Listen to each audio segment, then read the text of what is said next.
Y al errático tintineo de dos peces de hielo en un whisky on the rocks, como bien dijo el maestro Sabina, medio giro a la manivela del tiempo, y desde aquella antediluviana trompa, opaca de grabados perdidos en el espacio, me trae los antiguos sones del mejor blues. Y recuerdo con añoranza aquel lamento de Muddy Waters, de John Lee Hooker, Howlin' Wolf, Willie Dixon o Sonny Boy Williamson, entre otros maestros. Y sí, que lo tengo más que claro, que mi vida es un solo de B.B. King o de Jimi Hendrix, armónico, sensitivo, envolvente. Porque ¿dónde están aquellas grandes Big Band? ¿Dónde quedó el compás? Aún resuenan con la alegría propia de un veinteañero en la década dorada. Benny Goodman, Glenn Miller y su inseparable In the Mood, el amigo Luis Primas y su Buonasera Signorina, o Renato Carosone, Tu Búho Falla Americano. Y danzamos alegremente al son de la buena música. Esa que acompañaron a nuestros antepasados, que nos acompañan a nosotros cada día, siendo esta la verdadera máquina del tiempo. Y entre aromas de cambio, de revoluciones juveniles, contracultura anárquica y antimaterialista de los 60, que nos llenaron de aire en colosones de Joe Cocker, de Santana, de Janis Joplin, de Sly y de Family Stone, para la utopía de la vida misma. Y aquella alegría sonora nos lleva a los 70, cuna de la música a disco, porque fue con ella con la que aprendimos a amar las pistas de baile. Y en esa mezcolanza de percusiones, de ritmos africanos, tornasolados sones de soul, de jazz, de rhythm and blues, de afrobeat, para abrirnos la mente de par en par a los nuevos mundos sonoros. Y en el camino, una caja repleta de viejos vinilos de James Brown, de Parliament Funkadelic, de Rufus y Chaka Khan, de KCC and the Sunshine Band o Le Chic, entre otros artistas del momento, que fueron madre y matriz de los 80. Y de aquella época, cuna del rock y del pop, me quedo ahora con The Whisper Band, que aún resuenan en mi memoria su Rock Steady, George Benson y su Give It Tonight, Oliver Chapman, Prefar Sprout, The Blow Monkeys de Phil Ferris, que jamás olvidaré su Amazing Love. Hablar de música para alguien enamorado de ella y que nacido en los 80 vivió en la sonora pista de los 90, es de agradecer a los grupos que le pusieron la banda sonora a mi vida. Don Manolo García, que yo aún tengo diariamente arena en los bolsillos, una veintena de años después. A Extremodura, a Marea, a Celtas, a Platero y Tú, y entre otros estilos, me faltan resmas para acordarme de los grupos y temas de música electrónica, Hazen, Baby D, Luna C, The Prodigy, Chrome Time, entre otros cientos que aún resuenan en nuestros corazones juveniles. Ahora, en pleno siglo XXI, sigo oyendo multitud de estilos, con más potencia si cabe aún. El flamenco, el hip hop nacional, como nuevas experiencias sonoras y enriquecedoras. Así que solo me queda una cosa que decir, que viva la buena música, pues sin ella no podríamos vivir. Buenas tardes a todos, mi nombre es quien os habla, Rafael Montaño García. Sean muy bienvenidos a Café de Levante, un café de Levante que se vuelve a situar en este magnífico sitio en Bajo de Guía, en el pub de copas La Playa. Y desde aquí vamos a hablar de historia, vamos a hablar de humanidades, vamos a hablar de musicología, y para eso se encuentra con nosotros nuestro amigo e invitado Rafael Caro Repeto. Él es doctor en humanidades y actualmente profesor en la Universidad de Graz en Austria. Rafael, todo un placer y encantado de verdad de tenerte en este rinconcito tan magnífico. Bueno, esto es un privilegio, muchas gracias por invitarme y por tenerme aquí en tu programa. Encantado de estar aquí. Bueno, Rafael, la verdad que vamos a hablar de tus quehaceres, vamos a hablar de tus estudios, de tu formación y de tu trabajo actual, pero siguiendo un poco la línea de esta presentación tan musical, me gustaría preguntarte qué ha significado para ti en tu vida la música y sus diferentes vertientes y estilos. Bueno, quizá una de las diferencias con lo que tú has leído quizá de lo que supone la música en mi vida es que yo me dedico profesionalmente a ella, ¿no? Al ámbito de la etnomusicología. Pero desde ahí, desde la etnomusicología, ahora veo que la música en mi vida ha sido lo mismo que para ti y que para cualquier persona, porque una de las virtudes que tiene la etnomusicología es que te ayuda a entender qué función desempeña la música en la sociedad, ¿no? y en el ser humano. Entonces, para mí también la música ha marcado mi biografía, ¿no? Que es uno de los principales funciones de la música, ¿no? Marcar hitos biográficos, ¿no? Y cuando vuelves a esa música, vuelves a todo el contexto, ¿no? Vivencial de aquel momento, ¿no? Yo he nacido en una casa muy musical. Mi padre, Bernardito Caro, es uno de los grandes creadores del carnaval de Chipiona y también de Sanlúcar.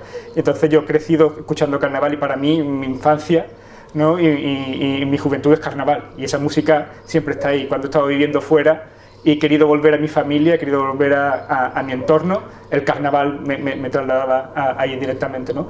Después he escuchado música clásica, que representa mis años de juventud, de universidad, y después he añadido ampliando a otros géneros. Y entonces la música ha sido esos hitos que han marcado mi vida, pero también una forma de expresar, ¿no? de intentar proyectar emociones. Yo no tengo la suerte de ser un gran intérprete en nada, pero sí que he utilizado lo poco que sé de algunos instrumentos que toco o cantar para transmitir emociones, ¿no? Claro. que es lo que es una función fundamental. Y otro también que es para gestionar las emociones, ¿no? Que lo utilizamos todos. Si estamos contentos, pues nos ponemos aquella música que nos ayuda a potenciarlo. Si estamos tristes, nos ponemos aquella. No, pues la música tiene esa función fundamental. Es un vehículo transmisor de sensaciones enorme. Y además es como una máquina del tiempo. Hay veces que igual que un olor de un plato te puede llevar a alguna zona donde has estado, escuchar un son, escuchar una música, dice, bueno, estuve en tal época, en tal sitio, en este mismo sitio, con estas personas, escuchando esta música. Y otra función muy importante que nos dijera señalar es la función socializadora, ¿no? Yo dos de mis más íntimos amigos, José María Hermoso y Manuel Franco, los conocí haciendo música, claro, ¿no? en un coro de música. Y he hecho amigos escuchando carnaval, he hecho muchos amigos tocando gamelán en Barcelona y ahora en Graz. Entonces la música tiene esa función socializadora, claro, que en mi vida, como la de todos, ha sido fundamental, ¿no? Bueno, actualmente, como hemos presentado, eres profesor en la Universidad de Graz, en Austria. A nivel un poco más amplio, ¿no? de más amplios aspectos, culturalmente, como es Austria, porque es cuna de grandes escritores, de grandes filósofos y, por supuesto, de grandes compositores de música clásica. Sí. Bueno, yo tengo que decir antes que nada que llevo yo un año viviendo. El primer año he estado, en la primera mitad de este año que llevo, he estado asentándome, ¿no? En los primeros meses haciéndome con la ciudad, con Graz, y con la universidad, y la segunda mitad he estado metido en mi casa por el confinamiento. Por culpa del confinamiento. Entonces no he tenido oportunidad de exprimirla al máximo, ¿no?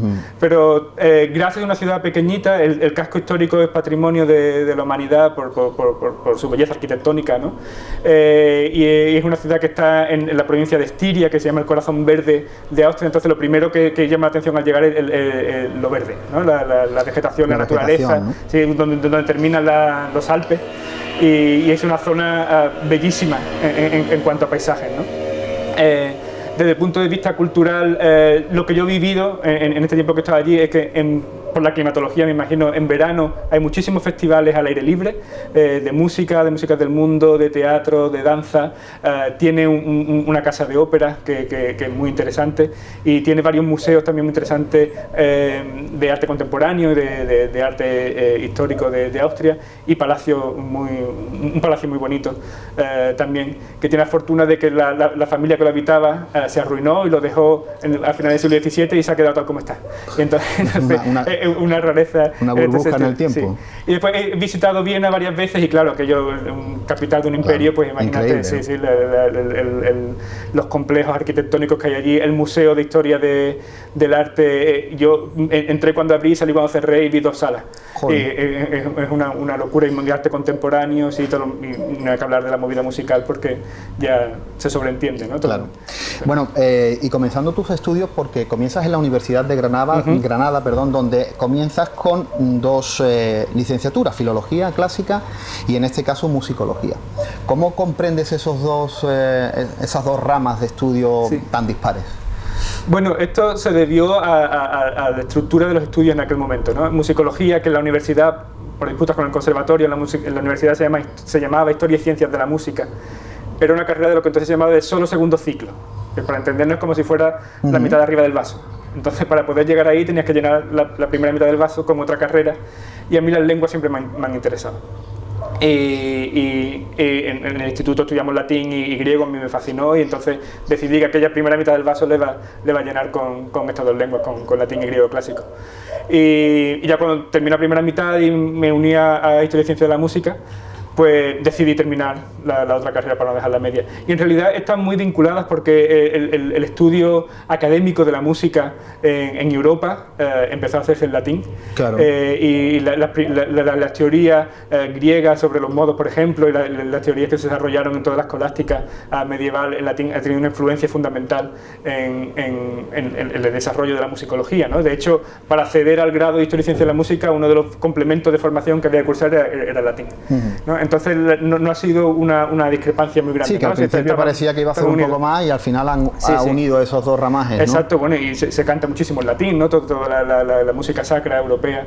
El latín que sigue a día de hoy causando controversia en las universidades y en los modos de estudio. Yo creo que filosofía, latín, esas artes que se han ido perdiendo en muchas escuelas y en muchas universidades sigue siendo un gran error, ¿no? Claro, un idioma comprende una cosmovisión, ¿no? Es una solución que ha dado una comunidad humana a cómo comprehender el mundo, claro, ¿no? Entonces, todo lo que sea adquirir un lenguaje es ayudarte a entender el mundo de un punto distinto, ¿no? Esta alegoría budista del elefante, ¿no? Que varios ciegos intentan entender que es un elefante y uno toca la trompa, entonces dice que el elefante es una cosa alargada, ¿no? Y otro toca el colmillo y dice que es una cosa puntiaguda, ¿no? Claro. Pero nadie tiene la visión general del elefante, ¿no? Entonces, el ser humano frente a la realidad es un poco así, y las lenguas te ayudan a ver visiones diferentes. Entonces, adquirir una lengua es siempre una riqueza. Y yo creo que las lenguas se deberían potenciar en el mundo académico. Fuera de allí ya pues había opiniones, pero creo que en el mundo académico la adquisición de lenguas debe ser una herramienta fundamental para... Ya en el año 2004, y para terminar esos estudios de musicología, partes hacia Berlín, para estudiar en Berlín. Cuando ese cambio de alguien que sale de la Universidad de Granada y termina en la Universidad de Berlín, en Europa, en el corazón de Europa, en el corazón también de las humanidades, ¿cómo es ese cambio, digamos, académico entre las universidades alemanas y las universidades españolas, Rafael? Sí, bueno, yo hice algunas asignaturas de filología clásica, algunas asignaturas de musicología, y entonces lo primero que noté es un salto de nivel cualitativo muy importante, especialmente en el campo de la filología clásica. Yo hice algunas asignaturas de primero de carrera, me acuerdo de lírica griega, y el examen que hicieron los chicos de primero, en aquel momento yo que estaba ya en quinto, yo tendría muchas dificultades de hacerlo con éxito, ¿no? Entonces, en el mundo de la filología clásica vi un currículum mucho mejor organizado del que yo tuve, y con un nivel mucho más intenso, mucho más elevado del que yo viví aquí. Y desde el punto de vista de la musicología vi mucho trabajo intensivo. En España era una visión más extensiva, teníamos grandes asignaturas de historia de la música, ¿no? Donde hacíamos un repaso general y salíamos con una visión de conjunto que yo creo que es muy válida y que a mí me ha sido muy útil, ¿no? En cambio, en Alemania yo vi asignaturas muy específicas. Yo hice una asignatura de contrapunto que era muy específico, de análisis muy meticuloso de algunas piezas, y esa meticulosidad no la viví en España. Pero sin embargo sí noté allí que los alumnos no tenían esta visión de conjunto que nosotros sí adquirimos.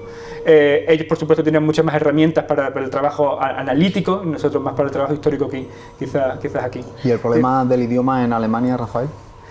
Bueno, yo había aprendido alemán por internet, o sea que lo llevaba justito. Bueno, te valió para empezar a caminar por ahí. Pero me valió para defenderme. Sí. Bien, bueno, hay un momento también importante en tu vida que es cuando empiezas a estudiar, en este caso, la lengua china, ¿no? Sí. Para eso, si no me equivoco, te vas a Pompeu Fabra, Barcelona, a la Universidad Catalana, a la Universidad de Barcelona, y allí comienzas a estudiar. Ya no tanto el contexto de por qué, sino o sea, de cómo te va tus estudios en Barcelona, sino el por qué decides estudiar esa lengua, que me imagino que habrá sido una lengua también complicada de trabajar, ¿no? Sí, una lengua que tiene su gracia. A mí, como te decía antes, las lenguas me han interesado siempre. Entonces yo cuando llegué a la Universidad de Granada hice introducción a todas las asignaturas de lengua que vi. Hice introducción al hebreo, al eslovaco, al chino, bueno, hacía ya latín y griego. O sea, intenté tocar algunas, y de todas estas que toqué, la que más me interesó, la que vi más interesante de seguir profundizando fue el chino, con diferencia, ¿no? Entonces en Granada hice varios cursos, nunca de manera rigurosa, pero después de pasar un año en Alemania, cuando decidí que la formación que yo había adquirido en filología clásica en España no tenía el nivel que yo consideraba suficiente para ser un profesional, después de haber tenido esta experiencia allí, decidir un poco un cambio y recuperar aquellas nociones que tenía de chino y centrarme más en esta rama, ¿no? Y entonces cuando hice la carrera que estaba recién creada de estudios de Asia Oriental, que se hacía de manera conjunta entre la Autónoma de Barcelona y la Universitat Pompeu Fabra. Y bueno, ¿qué puntos fueron los más complicados a la hora de trabajar esa asignatura, ese lenguaje? ¿Qué es lo más complicado que hay? Respecto a la lengua, sí. Al principio lo más complicado es la pronunciación, pero es una cosa que se pasa pronto, especialmente una lengua tonal, ¿no? Que el tono de cada sílaba modifica el significado y es una cosa que no existe en nuestro sistema lingüístico, y entonces es una cosa que complica al principio, pero esto se pasa. Después toda la vida se arrastra el problema de los caracteres, ¿no? de la escritura, porque aprendes uno y se olvidan dos, y es un trabajo de memoria constante. Pero lo más complicado es que, como hablábamos antes, una lengua es una forma de entender el mundo y ellos piensan la realidad de una manera diferente que nosotros. Entonces, al expresarse no solamente hay que conocer el léxico que utilizar, sino la forma en que ellos expresarían la misma noción que nosotros, ¿no? Entonces, entender esa forma de pensar para hablar en un chino correcto, porque yo podría hablar español con palabras chinas, ¿no? Pero entonces no sería el idioma. Entonces, entender esa forma de pensar es lo más complicado, ¿no? El chino además es una lengua que tiene una historia larguísima, claro, ininterrumpida, tiene muchas construcciones que son constitucionarias, ¿no? Que simplemente es por el uso, y tiene un léxico extensísimo, la sintaxis muy simple, y no existe apenas morfología, entonces toda la complejidad del idioma es léxica, y eso exige aprender, claro, muchísima. Y bueno, Rafael, y dentro de la lengua, en este caso de la lengua china, ¿es una lengua evolucionativa, por ejemplo, como la española va evolucionando con el tiempo, se va actualizando, se van metiendo nuevas palabras, nuevas sintaxis, o realmente estudias una lengua cerrada? No existen las lenguas que no evolucionen, incluso el esperanto evoluciona. Sí, el chino, desde el chino clásico, que de los primeros textos que se conservan desde Confucio hasta el chino actual, ha habido muchos cambios, varios periodos históricos desde el punto de vista de la lengua, ¿no? Que claro, son equivalentes a... Lo que sí llama el hilo de unión que une todo esto es la escritura, ¿no? La escritura en cuanto a la grafía ha evolucionado menos, y entonces es más fácil acceder a los textos antiguos porque utiliza la misma escritura que se utiliza ahora. Y como es una escritura que no representa la pronunciación, que también ha evolucionado, sino el contenido, es mucho más fácil entender textos antiguos que si nosotros nos acercamos, por ejemplo, al latín, ¿no? Bueno, y entre los años 2007 y 2011 tengo anotado que vives en China. Sí. Al final terminas conociendo otra nación más y otra cultura más. Y estudias en las universidades de Pekín y de Shanghái. Sí. ¿Cómo es ese cambio? ¿Cómo es ese cambio cultural? ¿Qué significa para ti vivir en la otra parte del mundo con un concepto y con una idealización totalmente diferente al mundo occidental? Claro, sí. Yo pasé tres años en Pekín, la Universidad de Pekín 2 años y la Universidad Minzu de China, en Pekín también, después el Conservatorio de Shanghái. Sí. Pues el cambio para una persona que lo quiere es fantástico, ¿no? Porque claro, está todo el tiempo descubriendo nuevas cosas, ¿no? Y confirmando nociones que tenía, desmintiendo otras y en cada momento descubriendo cosas nuevas, ¿no? Cada vez que vuelvo a China se descubre una cosa nueva, porque además es un país que está evolucionando y que está cambiando constantemente. Pekín no tiene nada que ver ahora, la última vez que fui, que fue hace un par de años, con la primera vez que estuve en el 2007, ¿no? Y lo primero que llama la atención es la intensidad de trabajo, porque claro, yo iba a la universidad, ¿no? Entonces la experiencia que tengo desde el punto de vista de la universidad. Y es un trabajo muy intensivo, ¿no? Además, porque yo empecé estudiando solo chino y entonces pues era mucha memorización y mucha técnica. La disciplina que conocí, porque la Universidad de Pekín es una de las más importantes de China, entonces la disciplina que tienen los estudiantes allí es una cosa que también me llamó mucho la atención. Esa disciplina que nos cuentas es tal como lo vemos, ¿no? Realmente existe esa disciplina y el trato, ¿cómo es el trato al final? Termina siendo con el estudiante. El trato con el estudiante, sí, entre profesor y estudiante, sí. Esa es una diferencia muy notable aquí, que el estudiante no tiene tendencia a contradecir al profesor, ¿no? El profesor dice y el estudiante inamovible. Sigue, ¿no? Aquí, sobre todo en Estados Unidos, hay como una voluntad por contradecir y por criticar al profesor.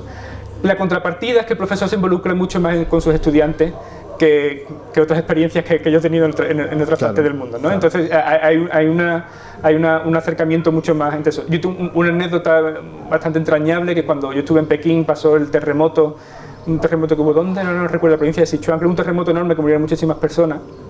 Y al día siguiente la profesora llegó casi emocionada, al vernos todos los alumnos en la clase, y dice: estoy muy contenta porque ha habido una gran tragedia y todos mis alumnos han podido volver a clase, ¿no? Y este grado de involucración con el alumno, yo solo lo he encontrado allí, ¿no? Claro. Y entonces, esta contrapartida. No, y además también en la manera, hemos visto en la televisión cómo ellos han reaccionado a diferentes cataclismos. Exacto. Y zonas, y pues, esto que hubo, ¿no?, hace poco, el maremoto, ¿no?, y tal y cual, y al final terminan demostrándole al resto del mundo que tienen un comportamiento, incluso en los momentos más...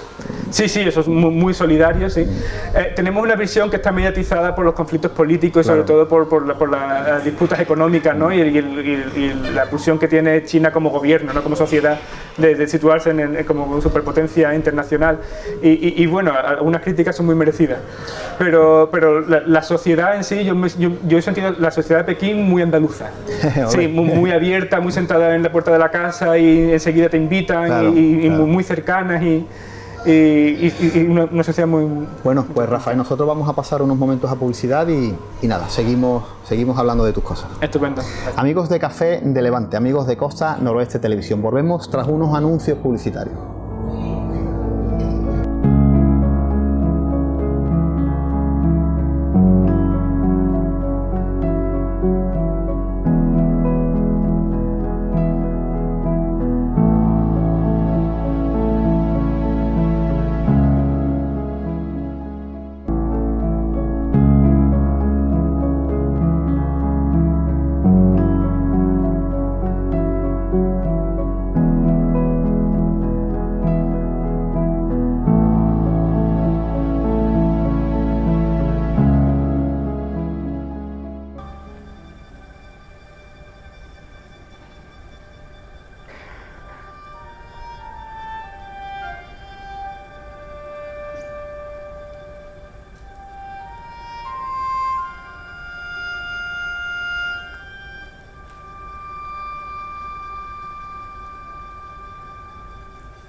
Amigos de Café de Levante, amigos de Costa Noroeste Televisión. Nosotros seguimos hablando con Rafael Caro, repito, desde aquí, desde el pub de copas La Playa, en Bajo de Guía, en Sanlúcar. Rafael, nos quedábamos hablando de esa cultura china, de tus estudios, y parando un poquito, me gustaría preguntarte cómo has vivido este corte que hemos tenido, esta pandemia, este confinamiento obligado que nos ha hecho parar máquinas, pues prácticamente a casi la sociedad por completo. Sí. Bueno, yo tengo que reconocer que yo estaba en una situación privilegiada, ¿no? Porque sí que es verdad que la universidad fue lo primero que se paró presencialmente, pero nuestro trabajo se puede hacer sin muchas dificultades desde casa, y entonces nosotros hemos seguido trabajando desde casa. Sí que es verdad que la comunicación con los alumnos es mucho más complicada a través de una pantalla, no tener acceso a libros, ¿no? A la biblioteca dificulta un poco la preparación de las clases, la investigación. Pero dentro de lo que cabe yo he estado en una situación relativamente cómoda, ¿no? Y entonces, bueno, no poder, las actividades sociales, ¿no? Y de ocio, de salir por ahí, pero no es una gran pérdida, ¿no? Entonces, dentro de lo que cabe he estado siempre con la preocupación de la familia, claro, y de los amigos, pero comparado con otras situaciones, la mía ha sido de privilegio. ¿No? ¿Qué libros encontramos actualmente en tu mesita de noche? En mi mesita de noche. Por ejemplo, en tu biblioteca, que tengas a mano, que estés leyendo. A ver, creo que tengo 3. Uno que me compré hace poco, que no me acuerdo ni cómo se llama, porque es para practicar alemán, que me recomendaron en la librería. Tengo uno sobre historia de India, porque voy a dar una asignatura sobre música india el curso que viene. Y tengo el Zhuangzi, que también me lo quiero releer, que es un filósofo taoísta, y es un libro de valía universal. Lo recomiendo encarecidamente a todo el mundo, y lo estoy repasando también. Esos son los 3 que además tengo en mi visita de noche en Graz. Bueno, dentro de ese estudio en China, de su cultura, de su música, comienzas a aprender también a tocar algunos de sus instrumentos. Yo tengo aquí anotado 2 que voy a ver si lo digo bien. Uno es el erhu y el otro es el qiqin o kuchin, ¿no? Kuchin, sí. Bien, dentro de esos 2 instrumentos, ¿qué peculiaridades tienen y cómo lo podríamos comparar, por ejemplo, a algunos instrumentos que tenemos occidentales? Sí. Pues son instrumentos que vienen de 2 ámbitos muy diferentes, ¿no? El erhu, que es el primero. Lo he dicho igual que tú. Pero bueno, nos entendemos. Sí, el erhu es un instrumento de cuerda frotada, ¿no? Algunas traducciones que a mí me producen un poco de estrés cuando la leo, que lo dicen como el violín chino, pero bueno, una forma de entenderse. Lo único que tiene similar al violín es que tiene un arco y las cuerdas se frotan, ¿no? Es un instrumento que tiene una caja de resonancia que cilíndrica, pequeñita, con un mástil que es un palo. Sí.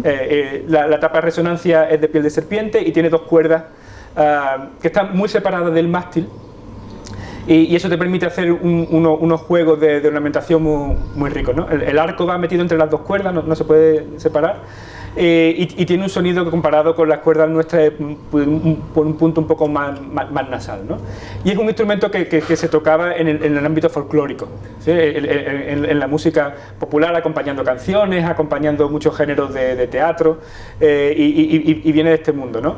Y es un instrumento también muy interesante porque se utilizó a principios del siglo XX, especialmente por Liu Tianhua y otros musicólogos, como en un movimiento que hubo por estandarizar la música China, tomando como referencia los modelos occidentales por todo el contexto político y filosófico y social de aquel momento, cuando China, en clara decadencia, se miraba hacia Occidente para entender cómo estaba decayendo, ¿no? Claro. La música experimentó este tipo de renovaciones, y el erhu se tomó como un emblema de la música tradicional y se quiso homologar al papel que tenía el violín en la música europea, ¿no? Y entonces empezaron a estandarizarse las medidas, los materiales, y ahora es uno de los instrumentos más reconocidos de China, y para lo que más se compone en este número que ha aparecido en China a finales del siglo XIX y XX, que es el del compositor, ¿no?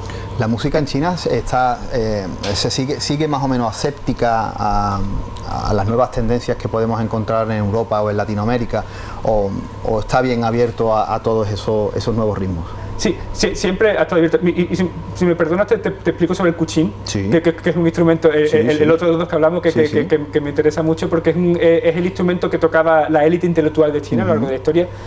Puede ser que sea uno de los instrumentos con una tradición ininterrumpida más longevo del mundo. Hay noticias de este instrumento de la dinastía Zhou, que es del siglo, antes del siglo II antes de Cristo, y es un instrumento que tocaban los letrados, ¿no? que era la gente de pues eso, que pasaba toda su vida estudiando con el objetivo de acceder a los exámenes oficiales, ¿no? Los chinos han aportado muchas cosas a la humanidad, y una de ellas son las oposiciones, ¿no? Y estas personas que llevan toda esta vida para pasar unos exámenes y lograr cargos de gobierno, ¿no? Entonces eran las personas de erudición. Y estas personas, como digo, cuando pasaban los exámenes accedían a un cargo de gobierno, cuando en su tiempo libre se dedicaban a 4 actividades de ocio, que eran el qin, este instrumento, o kuqin. El chi, que es como un tipo de juego de mesa que nosotros conocemos aquí con su vertiente japonesa, el go, ¿no? Sí. La caligrafía y la pintura eran las 4 disciplinas nobles, ¿no? Caligrafía unido con literatura, por supuesto. Entonces el qin era la primera de ellas.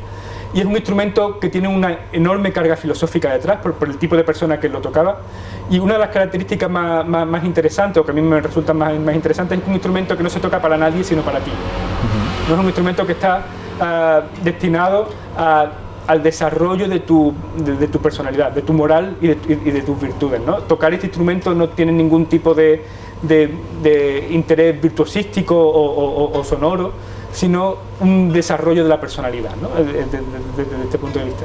Y está muy relacionado con cuestiones de confucianismo y desde el punto de vista de la moralidad, del crecimiento personal, que es un elemento fundamental en el confucianismo, y desde el punto de vista estético más cercano al taoísmo, con la conexión con la naturaleza y también el despertar de la conciencia, ¿no?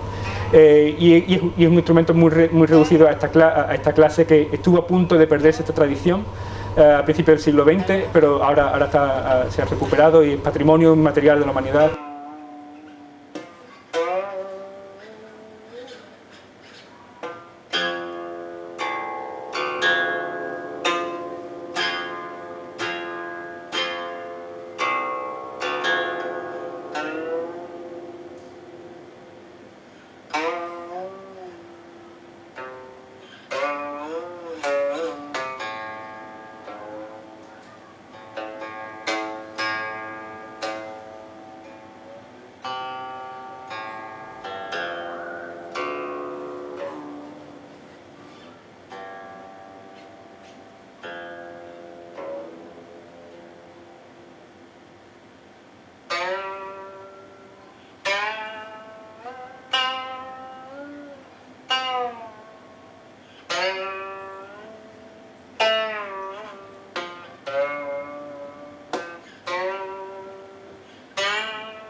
Además, dos vertientes de las humanidades, de la cultura popular, que es como la filosofía y la música van unidas, ¿verdad? Sí, y es sí, como sí. un vehículo transmisor de todo, del conocimiento y de los sentimientos. Exacto, sí. De hecho, este instrumento se utilizaba para formarte desde el punto de vista del pensamiento, claro. Y necesitaba, y ellos dicen que un buen intérprete es aquel que tiene todo este bagaje cultural, ¿sí? Y aquella pregunta que me se hacía antes sobre la apertura de la música, del panorama musical chino a nuevas tendencias, sí, por supuesto, ha estado siempre abierto en paralelo a la apertura que tuviera el país respecto a las sociedades vecinas, ¿no? Una etapa muy abierta que tuvo China durante la dinastía Tang, que desde el siglo VI al IX de nuestra era, llegaron música de todo lo que era el Asia Central y también de la parte de Corea, y era una China muy cosmopolita, ¿no? Claro. Unida por la ruta de la seda. Después, durante la dinastía Ming y Qing, China se cerró un poco más y estuvo más unida en sí misma, aunque también recibía influencia, y ya desde el siglo XX, finales del XIX y del XX, toda la música internacional, primero europea, y cuando digo europea estoy incluyendo América también, llegó y se desarrolló todo el sistema de conservatorio, de compositores y todo lo que conocemos nosotros. Y ya desde el Shanghái ocupado de los años 20 y 30 entró el jazz, y con eso la música popular, y hoy la música que se consume en China es la misma desde el punto de vista del estilo musical que la que se puede escuchar aquí, ¿no? Solo que cantado en chino y a veces con algún instrumento tradicional para un poco de adorno. Claro. Bueno, Rafael, dentro de ese conocimiento sobre la música tradicional china, te lleva a colaborar como asesor en un grupo de música que, si no me equivoco, se llama La Folia. Sí, La Folia. Sí. La Folia, y que editan un CD que se llama La Nao de China, donde se recogen piezas musicales de entre los siglos XVI y XVII de esos barcos que hacían esos viajes, ¿no?, entre España y Asia, ¿no? Cuéntanos un poquito cómo es ese proyecto en el que te embarcas y qué es lo que te lleva, qué es lo que te aporta. Bueno, esto fue una cosa totalmente casual, ¿no? Ahora no recuerdo qué año, pero estando yo viviendo en Pekín, España fue el país invitado a la Feria del Libro de Pekín, y entonces el Instituto Cervantes de Pekín organizó una serie de actividades, y entre ellas invitó a La Folia, que estaban desarrollando este proyecto, ¿no? Todavía no había llegado el disco, ¿no? Y es una serie de obras para dúo de flauta, de las obras que se podrían escuchar o que podría escuchar una persona que hiciera el trayecto Madrid, Pekín y vuelta, ¿no? Claro. Durante el periodo de la Nao de China. Y este es un proyecto que lleva a Pedro Bonet, que es el director de La Folia, que además de un virtuoso de la flauta de pico, es un gran investigador. Todos los proyectos que tiene son interesantísimos. Investigó muchísimo, y cuando presentó el concierto allí, que lo tocaba él y su señora, que ahora no consigo recordar su nombre, creo que era Belén González Castaño, sí, otra gran virtuosa de la flauta de pico.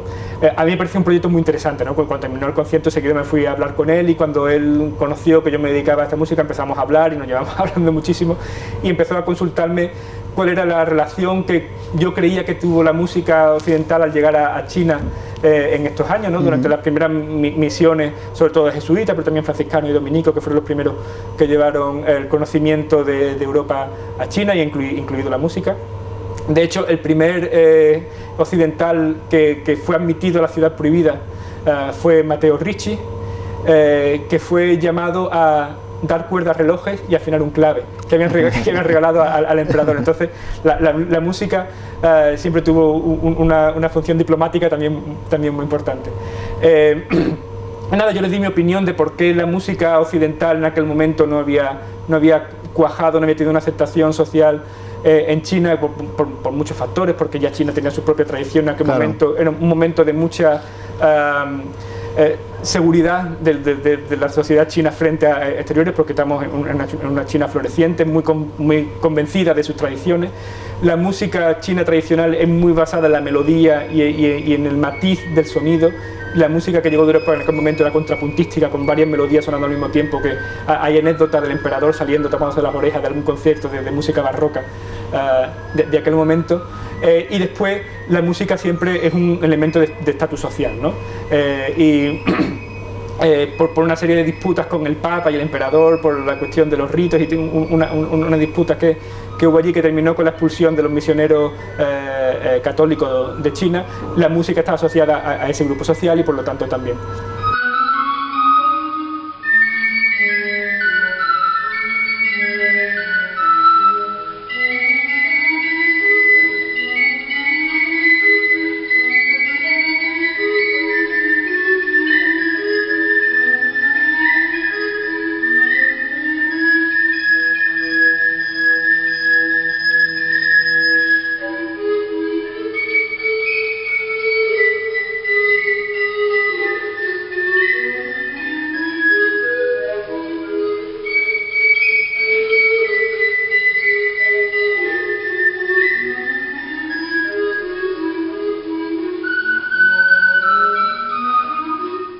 Es importante porque estábamos hablando de esa música de ida y de vuelta, ¿no? Podríamos decir así, entre los siglos XVI y XVII, entre los españoles y Asia, pero en cambio estamos ahora mismo que estamos la ciudadanía trabajando, ¿no?, en ese quinto centenario de la primera vuelta al mundo, de la mundialización en sí.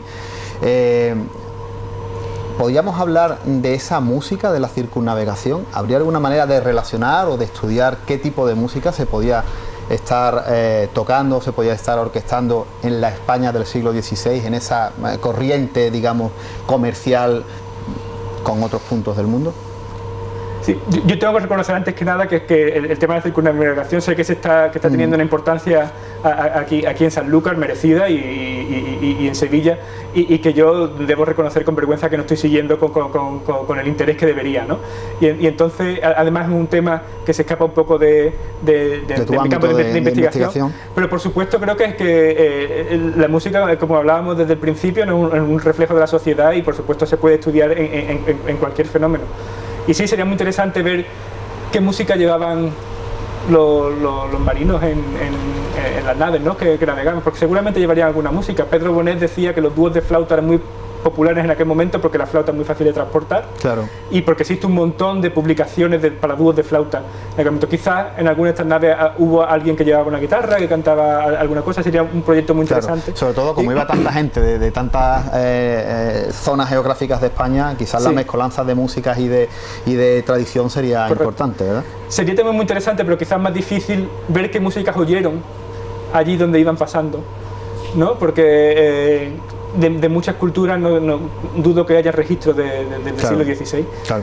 Pero sí sería un proyecto quizás de musicología comparada, a ver qué músicas podrían haber sonado durante este viaje. Pero sí, todo fenómeno histórico tiene su reflejo musical y siempre es un proyecto interesante de... Rafael, un momento importante también en tu estudio y en tu formación es en el 2011, cuando debido a ese currículum, ¿no? y ese trabajo que has hecho anteriormente, pues recibe una de las becas más importantes a nivel nacional, que es la beca La Caixa, que en esa ceremonia, ¿no? creo que también estuvo los Reyes de España. ¿Qué significó para tus estudios y para tu formación el que te hayan concedido esa importante beca? Bueno, fue la piedra sobre la que se apoya mi carrera profesional actualmente, ¿no? Porque yo ya había estado viviendo en China, decidí que me quería dedicar al estudio de la música tradicional china de manera profesional, y siendo consciente desde el punto de partida mío, que soy un investigador occidental y que por lo tanto necesito un entramado analítico procedente de esta tradición académica, la disciplina que más se acerca ahora es la etnomusicología, ¿no? que para ayudarme a desarrollar esto, ¿no? Y si hay que mirar en Europa un referente de etnomusicología, sin duda es el Departamento de Música de SOAS, ¿no? de la School of African and Asian Studies de la Universidad de Londres, ¿no? Entonces decidí optar a esta beca, me la concedieron y esto me permitió desarrollar el máster en etnomusicología, ¿no? en Londres, y es lo que me ha dado todas las herramientas académicas para desarrollar toda mi carrera posterior. Entonces ha sido un hito fundamental. Y bueno, en el 2019 lees tu tesis doctoral. Ajá. Una tesis que va exactamente sobre... Sí, es sobre el análisis del sistema musical del Jingyu, que es lo que aquí se conoce como ópera de Pekín. A mí no me gusta nada la traducción como ópera, pero esto nos llevaría a un debate que está demasiado técnico. Y un análisis del sistema musical de este género utilizando metodologías computacionales, porque yo desarrollé la tesis subvencionada por un programa de investigación internacional subvencionado por European Research Council, en el grupo de tecnología musical de la Universidad Pompeu Fabra, que pues eso, desarrollan tecnologías para el análisis musical. Y entonces la tesis fue esto, un análisis del sistema musical de este género utilizando herramientas computacionales. Una tesis que obtuvo su más alto reconocimiento, que es el cum laude. Sí, parece que gustó. Parece que gustó. Bueno, ¿y cuál es la situación que tenemos actualmente en España si hablamos de la terminología de musicología? ¿De musicología? Sí. Sí. Tengo que decir primero, antes de responder esto, que mi trabajo, bueno, toda tesis se sitúa en la juxtaposición de varias disciplinas, ¿no? Yo analizaba un género musical chino, entonces yo me movía entre la etnomusicología, la sinología, ¿no? los estudios sobre China y la tecnología musical, ¿no? Y yo estaba más vinculado por mi trayectoria de estudios en España al mundo de la sinología, ¿no? Y los congresos en los que he participado ha sido sobre tecnología musical. Entonces el mundo de la etnomusicología en España he estado menos conectado, ¿no? Aunque ahora intento mantener contacto y demás. Sobre la musicología general conozco menos, y sobre la etnomusicología en particular en España hay que decir que no está institucionalizada. No existe una formación reglada sobre etnomusicología, como si la hay, por ejemplo, en Portugal o en Italia, y ya no habla en el centro de Europa, pero sí que ha habido grandes etnomusicólogos, ¿no? O dentro de la disciplina que es un poco limítrofe con la etnomusicología, que es el folclore, o los folcloristas, ya ha habido desde el siglo XIX, ¿no? Desde Machado, con los estudios de flamenco, y muchos más, por supuesto. Y se consolida en los años, creo que 40, con la fundación del Instituto Español de Musicología, y dentro de la rama de folclore que fundó Marius Schneider, que era alemán, y que después dirigió Higini Anglès, y después Manuel García Matos con la magna antología de folclore español. Entonces ha habido todo este bagaje que se debe situar más cerca al folclore que a la etnomusicología, pero ya más recientemente ha habido grandes etnomusicólogos como Ramón Pelinsky o Josep Martí en Barcelona, Enrique Cámara de Landa, que tiene un manual sobre etnomusicología en español muy recomendable para personas que se quieran introducir, o Francisco Cruces también, y Josep Martí desde la antropología, desde el punto de vista de la antropología, pero siempre dentro de la etnomusicología. Silvia Martínez en Barcelona también haciendo cosas muy interesantes de música popular, que es lo que se conoce como música pop, rock y este tipo de género, y muchos jóvenes investigadores. Existe el SIBE, que es la Sociedad Ibérica de Etnomusicología, que agrupa etnomusicólogos de España, Portugal y Latinoamérica, y que está haciendo una labor muy interesante para la promoción de la etnomusicología, con una revista que tienen Trans anual, con artículos muy interesantes y de mucho nivel. Pero en el sistema educativo solo existe como itinerario en algún grado o título superior de música, creo que se llama actualmente, en algunos conservatorios, dentro del título superior de música, itinerario de musicología. Actualmente hemos hablado que eres profesor en la Universidad de Música y de Artes Escénicas de Graz, en Austria, pero aparte de eso has dado conferencias y seminarios en países como Francia, en Taiwán, Estados Unidos, Corea. Cuando paramos en este punto y quizás aquí, ¿no?, que estamos en verano, ¿no?, y en este sitio de descanso, ¿no?, en este caso tú estás de descanso, ¿con qué te quedas de todas esas experiencias y de todo ese trabajo, de todo ese sabor, de todo ese conocimiento y el estar con la gente? Sí. Yo he ido participando en congresos, y entonces yo presentaba mi comunicación, sí, y alguna vez también en algún seminario. Claro, estas son circunstancias muy especiales, ¿no? No es lo mismo que vivir en un país, ¿no? Porque igual que yo iba a algún congreso, pues como han mencionado, en Francia o en Taiwán, y yo iba desde España, pues venían otros de otros puntos del mundo, ¿no? Entonces la comunidad que se formaba allí es una comunidad internacional, ¿no? Y entonces lo que yo he conocido de este movimiento es esta creación de comunidades internacionales, de sociedades internacionales que independientemente de que se reúnan, tiene su propia claro, forma de comportarse, ¿no? Y es una comunidad que es muy interesante, ¿no? Porque se contribuye desde todas partes del mundo, se crea un lenguaje común y una forma de crear conocimiento, claro, también común, y esto quizás es lo más rico que yo he extraído de esta parte. La comunidad internacional más que lo local, porque ir a un congreso pues está todo el día metido dentro del centro de congreso y no da mucho tiempo a conocer la cultura local. Sí, pero me imagino que experiencias muchas, ¿no? Experiencias claro, muchas, sí. Porque has estado en muchas zonas, has conocido muchas personas, has vivido situaciones muy diferentes a la hora de tu crecimiento, y eso es muy importante para el ciudadano del siglo XXI. Por supuesto, claro, sí, conocer alternativas a los mismos problemas que tenemos nosotros es una manera de darte cuenta de que nuestras soluciones son simplemente una alternativa y no es la forma. No, es como tengo anotado que es como dijo nuestro amigo Don Quijote, ¿no? El que lee mucho y anda mucho, ve mucho y sabe mucho, nunca mejor dicho, ¿no? Claro, sí.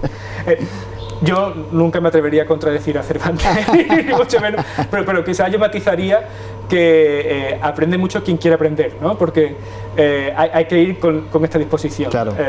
Yo viví un año en Shanghái que es una ciudad internacional. Y allí hay una comunidad de trabajadores de todas partes del mundo, muchos españoles también, que son personas que van allí a trabajar, muchos lo que se llaman los expatriados, ¿no? Que lo manda la empresa y su profesión, muchos arquitectos, no sé por qué, muchos españoles arquitectos, economistas, ingenieros, no, ellos van allí a trabajar. China es la circunstancia. Claro. Y entonces ellos intentan mantener su estilo de vida en otro punto del planeta, pero porque no es su vocación conocer China, ¿no? Eso es muy diferente a las personas que van con el interés de conocer. Entonces, un libro enseña mucho al que quiere aprender. Rafael, y antes de marcharnos, una pregunta un poco más, con menos historia en este caso. No historia, porque historia sí evidentemente la va a tener y mucho, pero aparcamos un poco esos estudios y me gustaría que nos hablaras un poquito del mundo del carnaval, en esta última cuestión. Me has hablado de tu padre, que era una figura importante en el mundo de la creación carnavalística, en este caso Bernardo Caro. ¿Qué ha significado para ti el carnaval y todo ese colorido que lo envuelve? Bueno, el carnaval, pues, lo primero lo que he comentado, ¿no? Volvemos al principio, ¿no? En mi infancia y juventud, ¿no? Claro. Es lo que me une a mi contexto familiar y social, ¿no? Y aunque yo recuerdo haber visto finales del Falla en Shanghái, ¿no? Con la luz del día, porque allí empezaban, pues no sé, a las 4 de la tarde, que era una muy rara, pero yo he intentado estar siempre vinculado y como está en lo más profundo de la conciencia, ¿no? Por decirlo de alguna forma, es una de las músicas que más me mueve, ¿no? que más me conmueve, por decirlo de alguna manera. Entonces siempre intento estar vinculado. Y además tenemos una suerte de tener un carnaval, porque el carnaval hay muchísimos en todas partes del mundo, que es muy musical, ¿no? Y entonces el aficionado al carnaval es un crítico musical, ¿no? Y entonces ser aficionado al carnaval te ayuda a desarrollar actitudes analíticas. Y sobre todo en estos últimos tiempos, ¿no? Donde el carnaval se ha ido actualizando, ha ido metiendo nuevos instrumentos, y lo que era un coro actualmente se convierte en un auténtico espectáculo visual y musical, ¿no? Pues Rafael, ha sido un verdadero placer.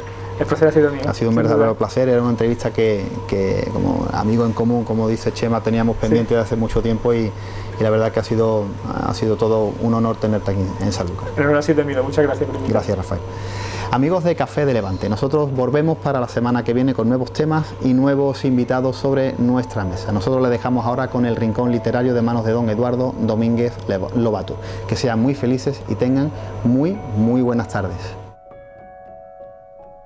Quiero seguir hablándoles hoy, ya para acabar este mes atípico de agosto, mes atípico de vacaciones, mes atípico, distinto, diferente y a veces complicado por muchas circunstancias que todos conocemos, hablándoles de Don Quijote de la Mancha, de esta segunda parte, y en concreto les voy a leer un pasaje en el cual habla del linaje, si verdaderamente tiene sentido que nos aferremos demasiado a nuestros orígenes, a nuestros apellidos y a la trascendencia de nuestras familias, o somos nosotros mismos los que le damos importancia y relevancia a nuestro ser, a nuestro devenir en el día a día. También les voy a hablar un poquito de, ahora que empieza la época escolar y en la época en la que todos, o como padres, o como alumnos, o como profesores, o como lectores habituales, empezamos a manejar los libros y los libros de texto, si en estos libros de lectura puede ser idóneo o no colonizarlos, introducir nuestras notas en ellos, subrayarlos, disfrutarlos, desmenuzarlos, tragarlos y digerirlos.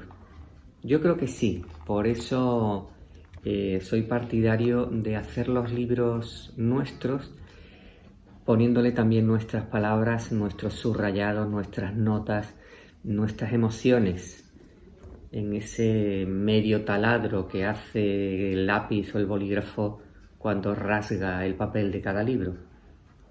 Y sobre todo porque son nuestros y para nuestro disfrute.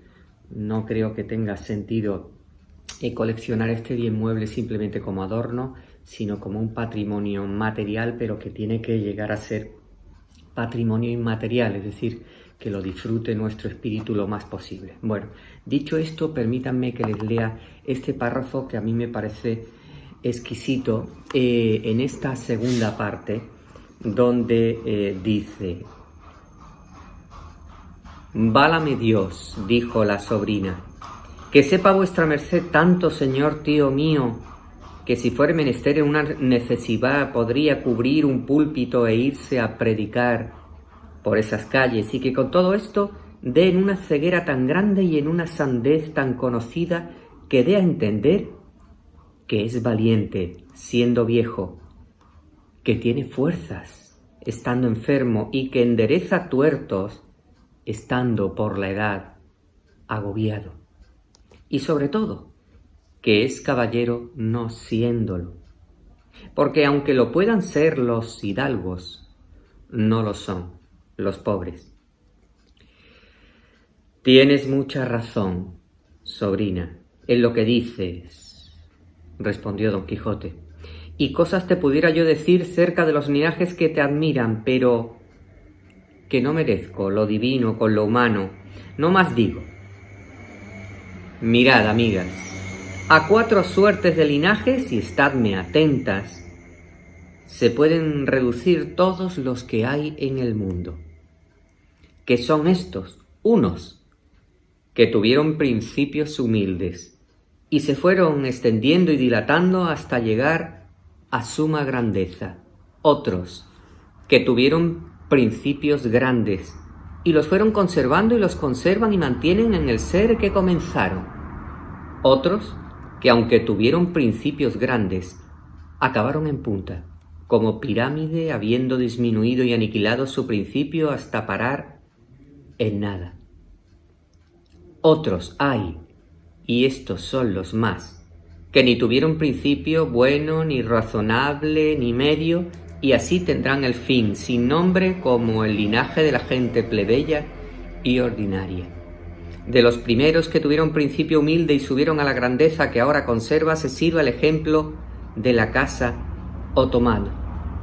De los que comenzaron grandes y acabaron en punta, hay millones de ellos, porque todos los faraones y los Ptolomeos de Egipto, los Césares de Roma, con toda la caterva, si es que se le puede dar ese nombre, de infinitos príncipes, monarcas, señores asirios, han acabado en punta y en nada, así ellos como los que le dieron principio.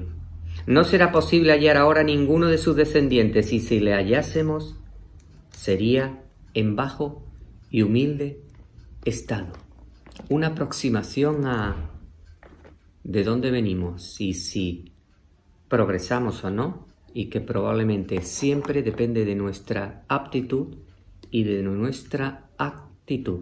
Así que desde este mes de agosto, y leyendo un poquito de Don Quijote, les deseo muy buenos días, buenas tardes o buenas noches, según el momento en el que hayan tenido la amabilidad de escuchar y de ver este vídeo. Les habló Domínguez Lobato. Hasta la próxima entrega de Don Quijote de la Mancha. Muchas gracias.